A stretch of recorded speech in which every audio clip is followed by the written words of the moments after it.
You ever just pick up your morning cup of coffee and stop to wonder what actually just happened inside your body to make that simple move possible? It's not magic, not at all. It's this incredible microscopic ballet of chemistry and energy. And that's exactly what we're going to break down, all the way from a tiny nerve signal to real-world tangible strength. So here's our game plan. We're going to start with the big picture, the machinery of movement. Then we'll zoom way in, right into the muscle's engine. We'll find that literal spark that kicks off a contraction, meet the different specialists on your muscles team, and then bring it all back home to see how this science applies to your own fitness and health. All right, first up, the machinery of movement. Before we get into the nitty-gritty of the muscle itself, we've got to understand the system it's a part of, the biomechanical foundation that lets you do, well, everything. Okay, so the crucial thing to get here is that your body is not just a collection of separate parts.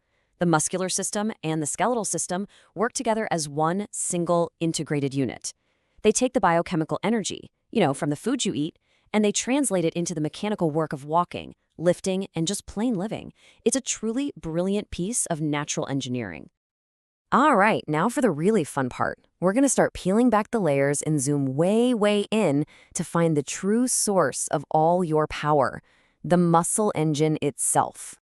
The best way to think about your muscle is like a series of biological ropes wrapped inside other ropes. So you've got the whole muscle itself, which is wrapped in a protective coating. But if you look inside that, you find these smaller, neatly bundled groups of fibers. We call those fascicles. And if we zoom in even further, you see that those bundles are made of individual muscle fibers, and these are actually single, super long muscle cells. But we're not done yet. Inside those cells, we finally find the myofibrils, and these are the true engines of contraction. We're getting right to the heart of it now. And this is it. This is the star of our show, the sarcomere. This tiny structure is the smallest functional part of your muscle that actually does the work. Every single ounce of force your body produces begins right here, in millions upon millions of these little units all firing together. So how does it work? Well, the mechanism is actually pretty elegant. Inside each sarcomere, you have two main players. You've got the thick filaments made of a protein called myosin. Think of these as tiny molecular motors. And then you have the thin filaments made of actin, and that's the rope that those motors are built to pull on. So we've got motors and we've got ropes, but how do they actually create force? Well, this brings us to the big aha moment in muscle physiology, the spark of contraction, or as it's officially known, the sliding filament theory. It all happens in this incredible six-step dance. First, a nerve signal arrives. That signal triggers a flood of calcium into the cell. Now, calcium acts like a key, unlocking the binding sites on that actin rope, which allows the myosin motor to finally grab on. That's called a cross bridge. Then comes the power stroke. The myosin head literally pulls the actin filament, shortening the whole sarcomere. To let go, it needs a little bit of energy, a molecule called ATP. And then it resets, ready for the next pull. This tiny, tiny cycle, repeated millions of times in a split second, is what generates all human movement. It's amazing. But of course, lifting a super heavy weight feels completely different from going on a long jog, right? That's because your body doesn't just have one type of muscle fiber. No, you have a whole specialist team with different fibers designed for completely different jobs. We basically have three main types. On one end of the spectrum, you have type I fibers. These are your marathon runners. They're slow, they don't produce a ton of force, but they are incredibly resistant to fatigue because they run on an oxidative system. They use oxygen super efficiently, like a slow-burning log. On the total opposite end, you've got the type 2X fibers. These are your pure sprinters. They are insanely powerful, but they burn out in a flash. They run on a glycolytic system, just burning stored sugar for quick energy. Think of it like a flash of gunpowder. And right there in the middle, you've got your type 2A fibers, the versatile ones, kind of like your all-around athletes. And this really shows you the fundamental trade-off that's built into our muscles. With the type 1 fibers, you get incredible endurance, but pretty low force.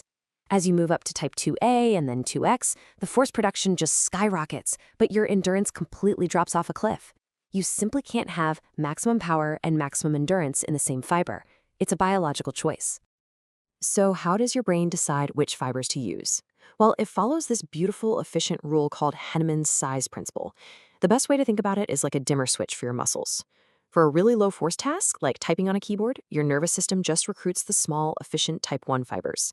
If you need a bit more power, like standing up from a chair, it turns up the switch and calls in the type 2A fibers. And for an all-out, maximal effort, like a really heavy lift, it cranks that switch all the way to full, recruiting even the biggest, most powerful type 2X fibers. It's just an incredibly smart system. Okay, so that was a super deep dive into the microscopic world. Now let's zoom all the way back out and connect all this incredible science to things that actually matter, to real-world health and fitness.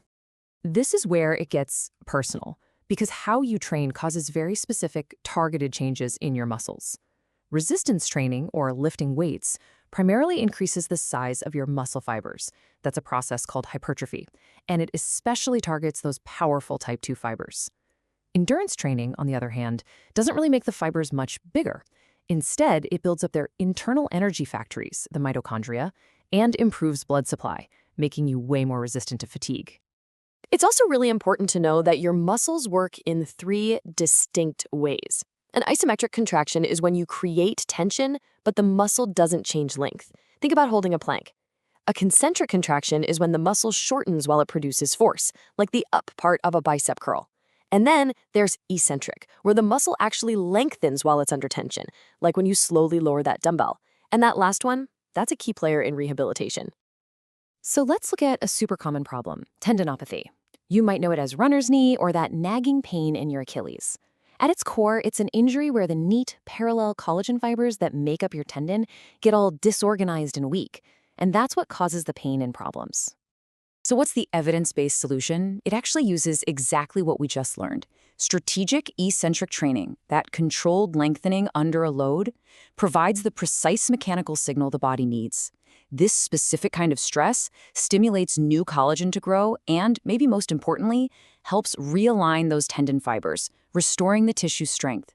It's literally medicine through movement. How cool is that? And here's another really relevant issue, sarcopenia. This is the natural, age-related loss of muscle mass and strength that happens to all of us. What's really insightful here is that this process hits those big, powerful type 2 fibers the hardest. The exact ones you need for explosive movements, like catching your balance if you trip, or just getting up from a low chair quickly. And the solution is a direct application of that dimmer switch idea, Henneman's size principle. To fight sarcopenia effectively, just doing light activity isn't enough. You really need progressive resistance training. Why? Because only a high-intensity effort that demands significant force will make your nervous system crank that dimmer switch all the way up and recruit those large type 2 motor units. You have to use them or you lose them. It's that simple. So there you have it. From a single nerve signal to the coordinated pull of millions of microscopic motors, that's the blueprint for how your body generates strength. The machine is unbelievably sophisticated, but it's also wonderfully adaptable to whatever you ask of it. So the only question left is this. You know how the engine works. How are you going to drive it?